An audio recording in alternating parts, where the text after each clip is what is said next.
더불어민주당 이재명 대표 2기 지도부가 출범한 가운데 다양한 정책 발굴 등을 통해 수권 정당으로서의 기반을 다지는 데 앞장서고 있는 김민석 더불어민주당 수석 최고위원, 4선 국회의원, 더불어민주당 정책위의장, 김대중 대통령 총재 비서실장 역임. 오는 10월 16일 재보궐선거를 앞두고 전남 곡성, 영광을 직접 방문, 호남 발전을 강조. 민주당의 호남, 전남 정책은 단순히 민주당이니까 지지해달라가 아니라 민주당만이 지역 발전의 구체적 대안과 역량과 책임감을 갖고 지역을 발전시킬 수 있다가 될 것입니다. 민주당과 이재명 대표가 호남을 발전시킬 것입니다. 김민석 수석 최고위원이 생각하는 민주당 새 지도부의 과제와 재보궐선거 전략, 집중 분석합니다. 네, 현재 국회에서는 여야 대표 회담이 진행 중입니다. 최혜병 특검법, 금융투자소득세 폐지, 전국민 25만 원 지원법 등 민생 쟁점 현안을 논의합니다. 김민석 더불어민주당 수석 최고위원과 얘기를 나눠보겠습니다. 김 최고위원님 안녕하십니까? 안녕하세요. 네, 지난 전당대회에서 선거 초반에 지지세 주춤하다가 1위로 수석 최고위원이 됐습니다. 네. 초반 1위였던 정봉주 전 의원은 탈락했는데요. 김 의원이 1위가 된 배경은 뭐라고 보세요? 민주당 당원들이 이제는 숫자가 어마어마하게 많고 또 일종의 집단지성이라고 할 만한 그런 큰 어떤 흐름이 형성되어 있습니다. 네.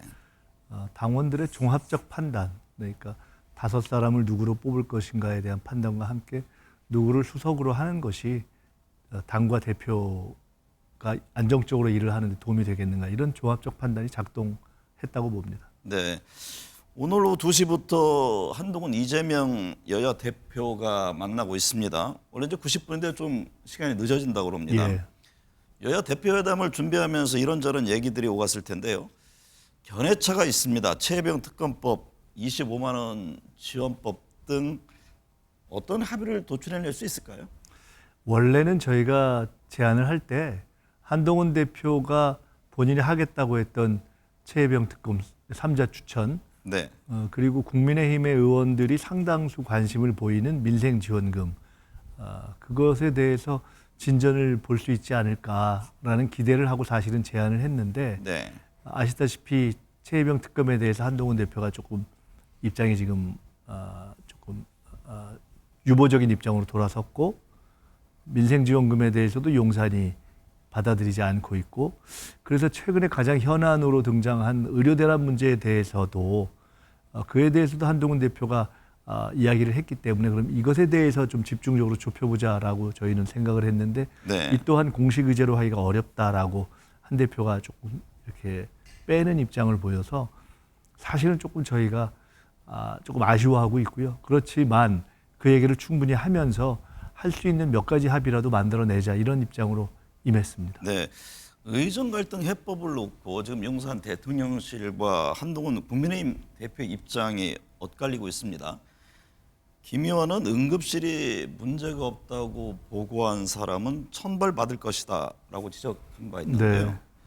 오늘 뭐 대표회담에서 말씀하셨듯이 공식 의제로는 채택되지 않았지만 워낙 이게 중요한 지금 현안이니만큼 논의가 있을 것으로 보이는데, 이 문제는 어떻게 풀어가야 한다고 보세요? 보건복지위원장도 하셨잖아요. 제가 코로나 때 2년간 보건복지위원장을 했기 때문에 네. 의료 현장을 비교적 아는 편이고 계속 좀 추적을 하고 있는 편인데, 대통령의 현장 가보세요, 잘 돌아가요, 이 얘기를 듣고 사실은 굉장히 많은 분들이 의아했을 거라고 봅니다. 네.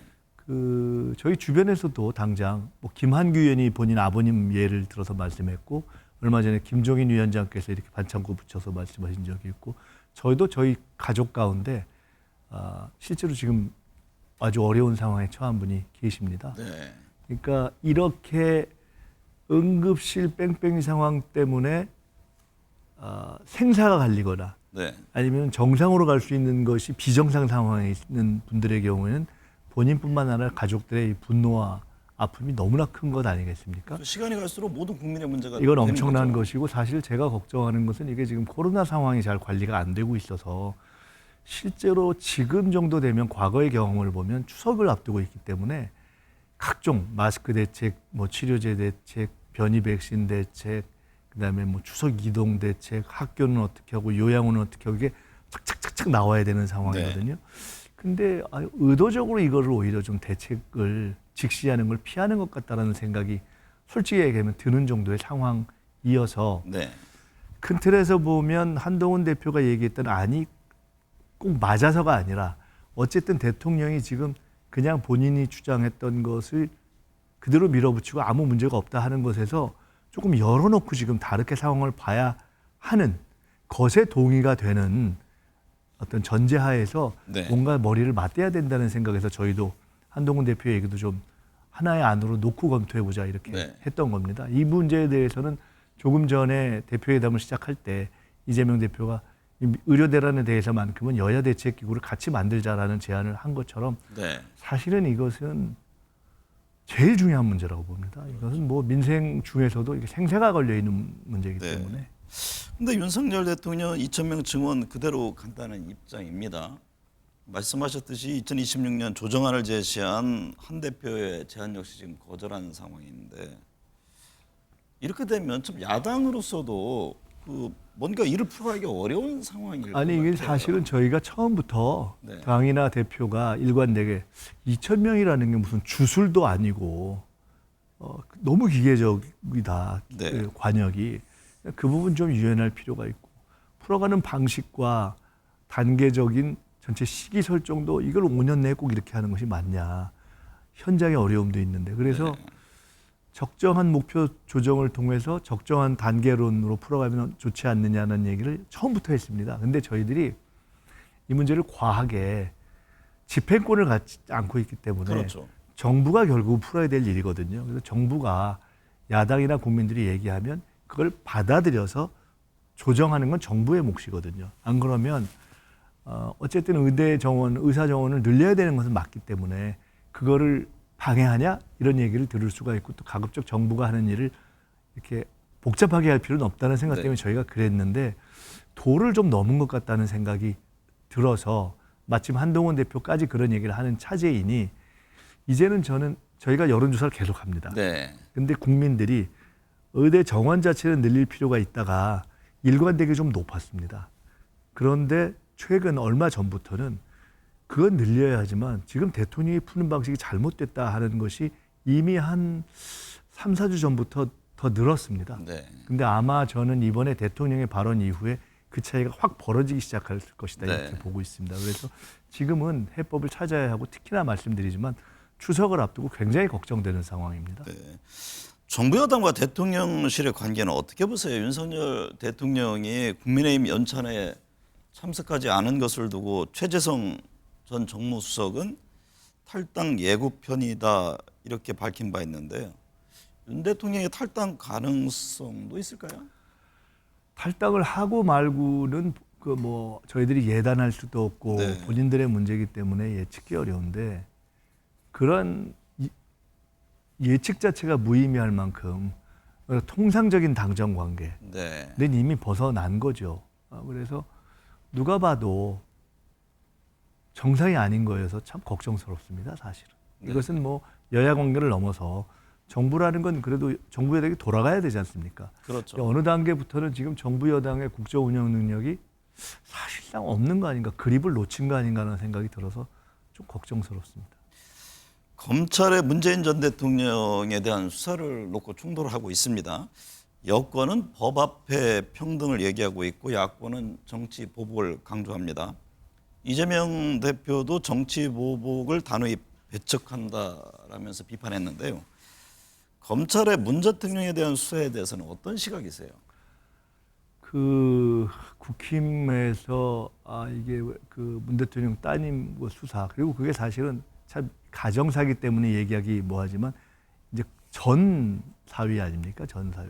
그리고 꽤 오래전의 일이고 그리고 지금 내용을 보니까 무슨 뇌물이다라고 하는 것도 전 사위가 받은 월급을 전체를 갖고 하는 거여서 아주 기가 막히던데 어쨌든 그에 대한 국힘의 논평을 보고 제가 이게 참 법 앞에 평등을 보여주는 것이다 그래서 그 법 앞에 평등은 대한민국에서 김건희 여사만 빼고 있는 법 앞에 평등인가 저런 얘기를 해서 왜 매를 볼까 사실이 그런 생각이 들더라고요. 네.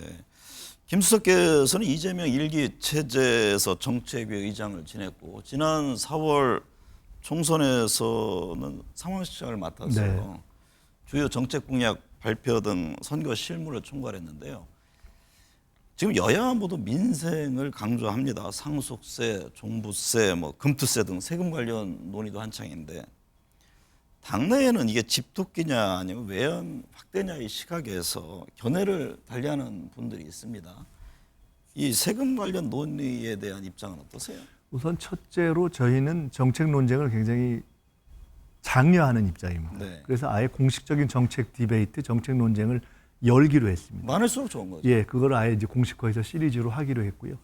상속세 부분에 대해서는 중산층에 대한 상속세 부분에 대해서는 저희 검토할 수 있다고 보는데 네. 고액 자산과에 대한 부분은 굳이 할 필요도 없고 세수 측면에서도 그건 크게 검토할 필요 없다 이렇게 보고 있습니다.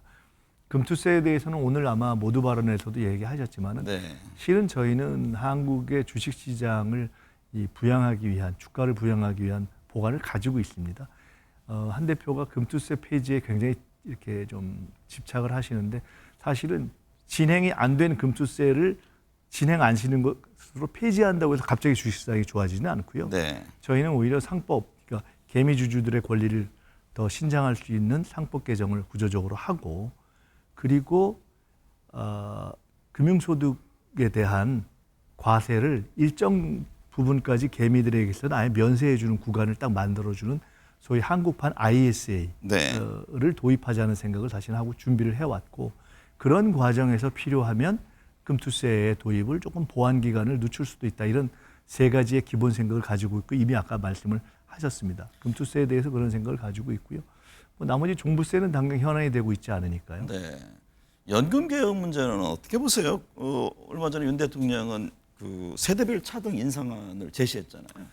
결론부터 말씀드리면은 연금은 첫째는 일단 노후 보장을 해야 되는 겁니다.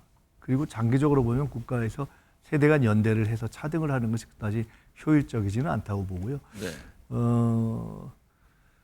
대통령과 정부 여당이 연금을 구조개혁을 하겠다. 그냥 모수개혁이 중요하지 않다라고 얘기했는데 최근에 얘기한 건 사실은 구조하고 전혀 상관없는 그냥 모수개혁의 아주 디테일들입니다. 네. 저렇게 할 바에는 차라리 지난 국회 때 마지막에 여야가 어렵게 합의했던 그거라도 빨리 정리를 하고 그 다음으로 가는 게 현실적으로 맞다 이렇게 봅니다. 네.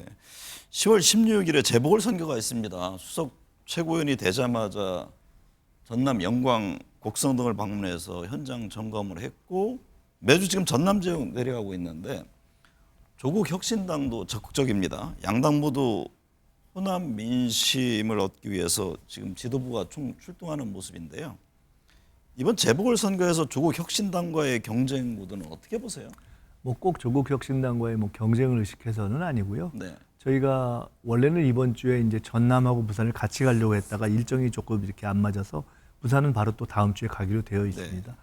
전남과 관련해서만 말씀드리면은 민주당은 사실은 이 호남이 민주당의 본산이기도 하고 어떻게 보면 민주당의 자식 같은 존재이고 민주당으로서는 호남이 어떤 어버이 같은 그런 존재이기 때문에 그동안에는 무조건적인 지원과 지지를 받았다면은 그동안도 호남 발전을 위해서 노력했지만 이제는 구체적인 정책과 비전과 성과로 네. 호남을 발전시키는 어떤 책임 세력으로서 더 명확하게 하겠다는 생각을 가지고 있고 그래서 민주당과 이재명 대표가 주창하는 에너지 고속도로, 기본사회, 기본소득 이런 것이 딱 호남에서부터 왜냐하면 저희가 지방자치에 대한 집행권을 많이 가지고 있기 때문에 네. 실현하기가 제일 좋아서 거기서 성과를 내는 모델을 만들자라는 차원에서 저희가 특별히 관심을 기울이고 있다 이렇게 이해해 주시면 좋을 것 같습니다.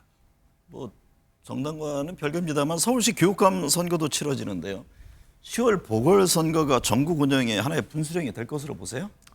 꼭 그렇게 보진 않습니다. 네. 왜냐하면 어쨌든 서울교육감 선거는 큰 선거고 중요한 선거지만 정당 선거가 아니고 나머지는 전남에 지금 2군데, 인천에 1군데, 부산에 1군데 정도여서 네. 정당 간의 여야 대결이 어떤 큰 전국을 가르는 그렇게 보기는 조금 어렵지 않을까 이렇게 생각하고 있습니다. 큰 틀에서는 이미 총선 민심이 나왔고 총선 민심을 받아서 변화 안 하는 대통령에 대한 어떤 국민의 민심이 계속 악화되고 있는 상황이어서 네. 보궐선거가 뭐 크게 다른 변수가 될 거라고는 보지 않습니다.